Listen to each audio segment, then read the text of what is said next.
സദാചാര കൊലപാതകം 5 പ്രതികൾക്ക് ജീവപര്യന്തം. രാഷ്ട്രീയ വൈരാഗ്യം തീർക്കാൻ സദാചാര കഥയുണ്ടാക്കി മങ്കടക്കൂട്ടിലിൽ യുവാവിനെ തല്ലിക്കൊന്ന കേസിലെ പ്രതികൾക്കാണ് ജീവപര്യന്തം തടവും 85,000 രൂപ വീതം പിഴയും മഞ്ചേരി കോടതി ശിക്ഷിച്ചത്. 2016 ജൂൺ 6 പുലർച്ചെ 2 കേസിനാസ്പദമായ സംഭവം.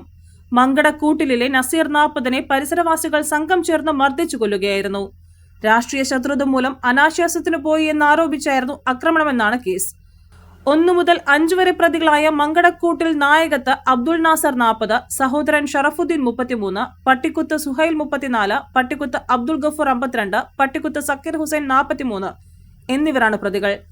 മഞ്ചേരി 1ാം അഡീഷണൽ ജഡ്ജി എം തുഷാറാണ് ശിക്ഷ വിധിച്ചത്.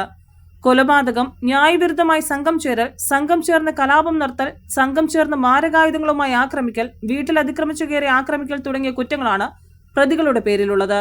70 സാക്ഷികളുള്ള കേസിൽ 39 പേരെ വിസ്തരിച്ചു. 123 രേഖകളും 22 തെളിവുകളും ഹാജരാക്കി. News bureau, Malappuram.